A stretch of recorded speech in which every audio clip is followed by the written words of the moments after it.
बालाघाट जिले की 6 विधानसभाओं में से 3 विधानसभाओं में कांग्रेस के विधायक हैं और आगामी चुनाव में इन सीटों के बढ़ाने के लिए जिला प्रभारी के रूप में आलोक मिश्रा को जिम्मेदारी सौंपी गई है। लेकिन उनके पहली बार आगमन पर ही कांग्रेस को जिले में बड़ा झटका लगा है। यहां जिला पंचायत बालाघाट की क्षेत्र क्रमांक 1 लामता की जिला पंचायत सदस्य ने कांग्रेस पार्टी पर सहयोग न करने पर कांग्रेस पार्टी से अपमानित महसूस करने की बात कहकर उन्हें त्यागपत्र सौंपा है।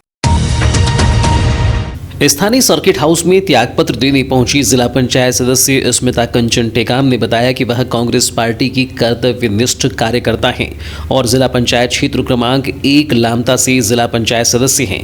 उन्होंने बताया कि वर्तमान समय में कांग्रेस पार्टी परसवाड़ा विधानसभा क्षेत्र के द्वारा मुझे पार्टी के किसी भी कार्यक्रमों में एवं बैनर व पोस्टर में भी जगह नहीं दी जा रही है। वहीं आयोजित कार्यक्रमों में सम्मिलित भी नहीं किया जाता है। इस प्रकार पार्टी द्वारा एक जिम्मेदार कार्यकर्ता की अवहेलना की जा रही है।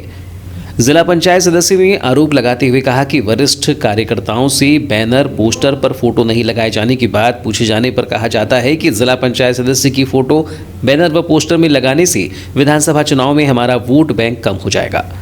उन्होंने बताया कि मैं जिला पंचायत सदस्य आदिवासी महिला बनी हूँ। वहीं कुछ कांग्रेसी सरपंच सदस्य पूर्व विधायक मधु भगत से पूछते हैं कि आप वर्तमान जिला पंचायत सदस्य को लेकर क्षेत्र में सक्रिय नहीं हैं। उनके द्वारा कहा जाता है कि मैंने अपनी फोटो देकर उन्हें जिला पंचायत सदस्य बना दिया है। उन्होंने बताया कि इस प्रकार एक जिम्मेदार व्यक्ति का एक आदिवासी महिला को कहना मेरे मान सम्मान को ठेस पहुंचाता है। वहीं समस्त मतदाताओं जिन्होंने मुझे अपना मत देकर विजयी बनाया है उनके साथ भी धोखा करने वाली बात पूर्व विधायक कर रहे हैं, जिसके चलते ही मैंने कांग्रेस पार्टी से अपना त्यागपत्र दिया है। जी, मैंने उनसे चर्चा किया कि मुझे कांग्रेस पार्टी से इस्तीफा चाहिए। जी, क्यों, क्या लग रहा है? क्योंकि कहीं ना कहीं मुझे आहत है, क्योंकि मुझे चुनाव जीते 7 से 8 महीने हो चुके हैं और मुझे ऐसा लगता है कि कहीं ना कहीं मुझे लेकर सक्रियता नहीं है संगठन। उसके साथ साथ कई जगह पे मतलब मेरे क्षेत्र में कई कांग्रेस कार्यकर्ताओं द्वारा बोला जाता है कि कई बैनर पोस्टर जो कार्यकर्ता लगते हैं उसमें मेरी फ़ोटो नहीं रखी जाती और कार्यकर्ताओं द्वारा बोला जाता है कि यदि हम जिला पंचायत सदस्य की फ़ोटो रखते हैं तो हमारा वोट बैंक गिरेगा। किस विधानसभा क्षेत्र में आते हैं? मैं विधानसभा परसवाड़ा क्षेत्र से आती हूँ। अच्छा, आप कब से कांग्रेस के कार्यकर्ता हैं? कांग्रेस में कब से हैं आप? मुझे कांग्रेस के मतलब मैं जिला पंचायत के चुनाव में कांग्रेस की प्रत्याशी रही जी, मुझे टिकट मिली थी कांग्रेस में कब से काम कर रहे हैं? जी, मुझे मतलब यही 1-2 साल है कांग्रेस। मतलब आपको ऐसा लगता है कि कांग्रेस आपको कहीं ना कहीं अपेक्षित कर रही है? जिला कांग्रेस कमेटी के कार्यकारी अध्यक्ष व पूर्व मध्य प्रदेश युवा कांग्रेस प्रदेश अध्यक्ष नितिन भोज व उनके अधिवक्ता भाई इंद्रजीत भोज पर हुए अपराध दर्ज को लेकर लंबे समय बाद बालाघाट जिला प्रभारी आलोक मिश्रा के आने पर पूरे कांग्रेसी एकजुट हुए हैं और उन्होंने इस मामले का खुलकर विरोध किया है। वहीं जिला प्रभारी की मौजूदगी में पुलिस महानिरीक्षक संजय सिंह से मुलाकात कर कांग्रेसियों ने उन्हें प्रताड़ित न करने की बात कही है। पुलिस महानिरीक्षक से मुलाकात के दौरान जिला कांग्रेस कमेटी जिला अध्यक्ष संजय सिंह उइके ने चर्चा में बताया कि जिला कार्यकारी अध्यक्ष व उनके भाई के विरुद्ध अपराध दर्ज किया गया है और उन्हें न्यायालय से जमानत भी मिल चुकी है। बावजूद इसके पुलिस लगातार उनके विरुद्ध अपराध दर्ज कर उन्हें प्रताड़ित कर रही है। उन्होंने कहा कि भाजपा के इशारे पर पूरे मध्य प्रदेश में कांग्रेस के जांबाज कार्यकर्ताओं को दबाने का प्रयास किया जा रहा है।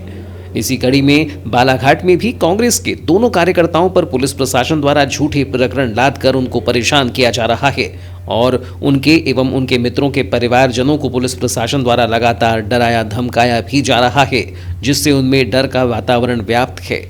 ज्ञापन आज आई साहब को जो सौंपा गया है, जो हमारे नितिन भोज जी हैं और इंद्रजीत भोज, दोनों भाइयों पे जो मामला बना हुआ है और हाईकोर्ट से जमानत के बाद भी दोबारा फिर से 2 मामले 3 मामले 4 मामले लगातार पुलिस द्वारा जो मामला बनाया जा रहा है, उसी को लेकर आज हम ज्ञापन दिए हैं कि ये जो कांग्रेस परिवार का वो सदस्य है और बार बार एक बार अगर चलो कोई आरोप किसी ने FIR के आरोप आया है तो बार बार उसको प्रताड़ित ना किया जाए। इस तरह से उसको न्यायालय जाने का अधिकार है। वो अभी तो आरोप सिद्ध नहीं हुए हैं, आरोपी है, तो उसको अपना अधिकार है, न्यायालय गया है, तो लेकिन बार बार उसको जो परेशान किया जा रहा है बस इसी के लिए हम लोग ज्ञापन देने आज आए साहब। पुलिस महानिरीक्षक से मुलाकात कर ज्ञापन सौंपने के दौरान प्रभारी आलोक मिश्रा, लांजी विधायक हिना कांगरे, प्रदेश महामंत्री पुष्पा बिसेन, जिला कार्यवाहक अध्यक्ष राजा सोनी, पूर्व विधायक मधु भगत, सौरभ लिल्हारे, दयाल वासनिक समेत अन्य कांग्रेसी पदाधिकारी व कार्यकर्ता मौजूद रहे। जिले में कांग्रेस के प्रभारी बनाए जाने के बाद पहली बार आलोक मिश्रा और सह प्रभारी शशांक दुबे बालाघाट पहुंचे, जिनका कांग्रेस द्वारा स्वागत किया गया।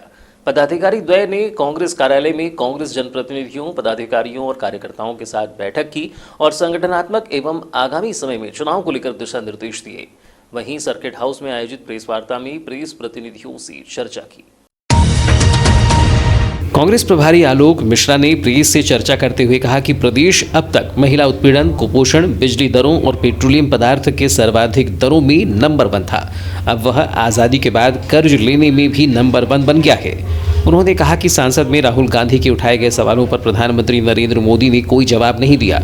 न देश के प्रधानमंत्री जवाब दे रहे हैं और न ही प्रदेश के मुख्यमंत्री ध्यान दे रहे हैं, केवल हवा में बात कर रहे हैं। बस धर्म के नाम पर गुमराह करने की राजनीति की जा रही है, जबकि धर्म धारने की चीज़ है जिसे आचरण में लाया जाता है। धर्म के मानने वाले धर्म को आचरण में लेते हैं, लेकिन भाजपा ने धर्म को आवरण बनाकर जनता को मुद्दों से भटकाने का काम कर रही है। कांग्रेस पार्टी की तरफ से माननीय कमलनाथ जी ने हमें बालाघाट में उन पूरे देश की जो आज वर्तमान स्थिति है, प्रदेश की जो वर्तमान स्थिति है, उसको लेके बालाघाट कोई अछूता तो नहीं है। जैसा कि अभी हमारे अध्यक्ष जी बोल रहे थे कि मनरेगा जो है, जितनी भी जनहित की योजनाएं थी कांग्रेस पार्टी ने सरकार जब थी केंद्र में तो उन्होंने पास किया।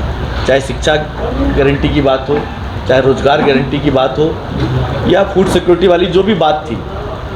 सूचना का अधिकार प्रजातंत्र में सबसे बड़ा अधिकार था, जिससे कि जनता ये जान सकती थी कि हमारी सरकारें क्या कर रही हैं। ये सरकार तो सूचना का अधिकार, एक भी ऐसा व्यवस्था थी, जो कानून था, जो देश में कांग्रेस ने बनाया था लोगों की ताकत के लिए। रोजगार की जो बात कर रहे थे संजय जी, हर व्यक्ति के लिए सुनिश्चित रोजगार किया गया था, मगर उसका पैसा नहीं आ रहा, सिर्फ ढिंढोरा पीटा जा रहा है। आप अगर देखें शिक्षा के लिए हमने जो कांग्रेस पार्टी ने व्यवस्था दी थी, शिक्षा की हर गरीब के बच्चे से गरीब को भी उच्च से उच्च स्थान पर एक आरक्षण किया गया था कि शिक्षा की उसको गारंटी हो, शिक्षा का अधिकार मिले। उन्होंने कहा कि प्रदेश में कानून व्यवस्था, भ्रष्टाचार, महंगाई चरम पर है, जिससे प्रदेश की जनता हाहाकार कर रही है, जिससे प्रदेश की जनता ने मन बना लिया है कि आगामी 2023 में वह प्रदेश में कमलनाथ सरकार बनाएगी। कांग्रेस ने हमेशा देश के गरीब, पिछड़े और वंचितों को अधिकार दिलाने का काम किया है, फिर वह मनरेगा जैसी रोजगार देने वाली योजना हो, गरीबों को भोजन देने वाली योजना हो, बच्चों को पढ़ने का, शिक्षा का अधिकार हो, या फिर प्रजातंत्र में जनता की भागीदारी के लिए सूचना का अधिकार अधिनियम हो। देश की सरकार सच्चाई बोलने वाले और सच्चाई लिखने वालों को दबाने का काम कर रही है। बीबीसी कार्यालय में आईटी के छापे इसी की परिणति है। उन्होंने कहा कि भले ही कोई घोर अपराधी हो, लेकिन भाजपा में आने के बाद वह साधु हो जाता है। ऐसा ही देश और प्रदेश में चल रहा है। सूचना के अधिकार की जगह उन्होंने तो पूरे के पूरे चैनल्स अपने आप में, पूरे जो प्रिंट थे उनको अपने हाथ में कर लिया। जो समाचार पत्र थे, जो उन पे भी उनका, आप लोग उधरी से आते हैं, किस ढंग से आता है। अगर अभी जब देश में महंगाई बढ़ रही है, बेरोजगारी बढ़ रही है, तो किन मुद्दों को वो लाकर दिखा रहे हैं। बीबीसी जैसा, जो कि माना जाता था कि अगर बीबीसी में कोई न्यूज़ आई है तो बड़ी ऑथेंटिक होगी, बड़ी विश्वसनीयता वाली होगी, आज बीबीसी को क्या हो गया कि उस पर आईटी का छापा पड़ने लगा। कल आप लोगों पे किसी आपके अखबार है, जिस दिन आप सच्चाई जनता की दिखाने के लिए जाएंगे, उस दिन निश्चित है कि आपके यहाँ छापे पड़ने लग जाएंगे। जो अखबार, जो न्यूज़ चैनल्स सच बात बोलने की बात करता है, आपका तो है, आप ही प्रजातंत्र में आधार हैं, और आपके माध्यम से ही जनता की आवाज़ उठ सकती है। हम राजनीतिक पार्टी के लोगों से गलतियां हो सकती हैं, राजनीतिक पार्टी कहीं कमी हो सकती है, उसको दिखाने का, उसको बना के रखने का, उसको व्यवस्थित करने का काम आपके पास है। मगर भारतीय जनता पार्टी ऐसा कुछ नहीं कर रही है। और आज की तारीख में जो हम लोग देख रहे हैं, जितने सर्वे हो रहे हैं या जहाँ जहाँ हम जा रहे हैं लोग, पूरे देश में अराजकता का माहौल है। मध्य प्रदेश में अगर आप देखा जाए तो किस बात से शुरू करें। उन्होंने कहा कि प्रदेश सरकार की विकास यात्रा केवल एक दिखावा है। विकास यात्रा का जवाब जनता चुनाव में भाजपा को देगी। कांग्रेस अध्यक्ष संजय सिंह उइके ने कहा कि भाजपा की गांव-गांव निकाली जा रही विकास यात्रा में कांग्रेस द्वारा लागू की गई योजनाओं के माध्यम से कराए जाने वाले कार्यों का भाजपा नेता लोकार्पण और भूमि पूजन कर रहे हैं। कई काम तो ऐसे हैं जिनका विकास यात्रा में भी भूमि पूजन किया जा रहा है। यही नहीं बल्कि पंचायत के सरपंच द्वारा पंचायत के विकास में लाए गए विकास कार्यों को ही भाजपा नेता विकास यात्रा के माध्यम से भूमि पूजन और लोकार्पण कर रहे हैं। जनता पार्टी की सरकार, प्रदेश सरकार पूरे तंत्र का, प्रशासनिक तंत्र का ऐसे उपयोग कर रही है, केवल बीजेपी का झंडा लगाना बाकी है। पूरा सरकारी पैसा लग रहा है, सरकारी पैसे का दुरुपयोग करके अपनी पार्टी का प्रचार और प्रसार विकास यात्रा के नाम पे कर रहे हैं। इसका हम घोर विरोध करते हैं और निंदा करते हैं, जो भारतीय जनता पार्टी शासन के प्रशासन का दुरुपयोग करके जनता की गाड़ी कमाई को लुटा रही है।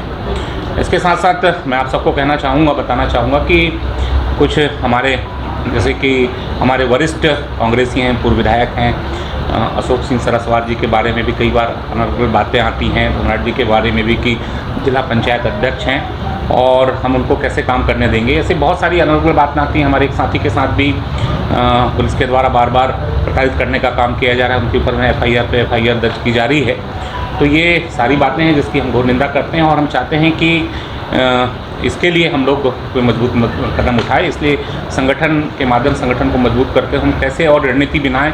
भारतीय जनता पार्टी की जो कुनीतियां हैं, जो शासन प्रशासन का उपयोग करके हमारे कांग्रेस के कार्यकर्ताओं को दबाने का काम कर रही है, तो आगे हम आगामी रणनीति बनाएंगे। और हमारे प्रभारी जी, सह प्रभारी जी के नेतृत्व में हमारी बहन हिना कावरे जी हैं, हमारे कांग्रेस के जितने पदाधिकारी, पूर्व विधायकगण हैं, सबके नेतृत्व में कांग्रेस को हम मजबूत करने का प्रयास करेंगे। आयोग अध्यक्ष गौरीशंकर बिसेन के कांग्रेस नेता राहुल गांधी, कमलनाथ और उन पर किए गए हमले को लेकर किए गए सवाल पर विधायक हिना कावरे ने कहा कि जो जिले का हक और अधिकार छीन कर बैठे हैं, ऐसे लोगों को तवज्जो ही मत दो। हमें पता चला है कि उन्हें मंत्री नहीं बनाया गया है, इस कारण वह सदमे में है। यह भी जानकारी लगी है कि वह डायरी लेकर घूमते हैं और लोगों से अपने मंत्री नहीं बनाए जाने पर राय ले रहे हैं। वह पगला गए हैं। उन्होंने कहा कि मेडिकल कॉलेज और ओवरब्रिज पर कभी नहीं बोलेंगे। एक बात आप अच्छे से समझ लीजिए, गौरीशंकर बिसेन जी के लिए स्पष्ट मैंने कह दिया है कि चूंकि अब आज के समय में उनका मानसिक संतुलन बिगड़ गया है, इसलिए हम भी चाहते हैं कि ना पत्रकार उनको तवज्जो दे, ना मीडिया वाले उनको तवज्जो दे, ना हम देंगे। बात खत्म। जब करने का वक्त था तब वो काम नहीं कर पाए, और जब सब कुछ हाथ से निकल गया तो आज उनको सिवा बौराने का कुछ बचा नहीं है। इसलिए ऐसे व्यक्ति पर ना तो मैं कोई कमेंट करना चाहूँगी, मैं तो चाहूँगी नहीं कि जो मैं जवाब दे रही हूँ उसका आप छापो, मत दो तवज्जो। जिस व्यक्ति ने जिले का हक और अधिकार छीनकर जो व्यक्ति बैठा है, सिर्फ इतना बड़ा सदमा कि मंत्री पद मेरे को नहीं मिला, उस बात का सदमा मैंने तो सुना है कि वो सबके पास जाते एक डायरी ले लेकर घूम रहे हैं और बता रहे हैं कि भाई आप मुझे इसमें लिख कर दो कि मुझे मंत्री क्यों नहीं बनाया गया, क्या मेरा मंत्री बनना आवश्यक नहीं था क्या। इस तरह की चर्चाएं भी मेरे तक आई है। तो ऐसा एक व्यक्ति जो खुद के पद ना मिलने से इतना पगला गया है, तो उस व्यक्ति को तवज्जो आप भी मत दो, क्योंकि आने वाला समय बहुत कीमती है। बालाघाट जिले के विकास पर बात करो, क्यों वो व्यक्ति बात नहीं करता मेडिकल कॉलेज के ऊपर, क्यों वो व्यक्ति बात नहीं करता ओवरब्रिज के ऊपर। आज जो ओवरब्रिज 2021 के बजट में सेंक्शन था, वो आज तक काम शुरू नहीं हो पाया। ये उनकी बात उस पर होनी चाहिए, पर आपको मालूम है कि वो इस पर बात नहीं करेंगे। इसलिए जितनी बकवास की बातें वो सब करेंगे। मुझे नहीं लगता कि कांग्रेस के किसी भी पदाधिकारी को उनकी बात का रिप्लाई करना चाहिए, क्योंकि इससे तो वो अपने ही वजन को कम करेंगे। और रही बात जहाँ तक राहुल गांधी के बारे में उनका, तो राहुल गांधी के केडर के वो नेता तो है ही नहीं। तो ऐसा है कि वो हमसे निपट लें, उसके बाद राहुल जी की बात करें। भाई राहुल जी के केडर का कोई व्यक्ति यदि उन पर कमेंट करेगा तो निश्चित हम करेंगे, लेकिन वो उनके केडर के हैं नहीं, इसलिए उनकी बात का जवाब देने का कोई मतलब नहीं है। आप लोग भी जितना भाव देते हो तो दिया मत करो, वो इंटरटेन करने की चीज़ें इंटरटेन करो और छोड़ दो।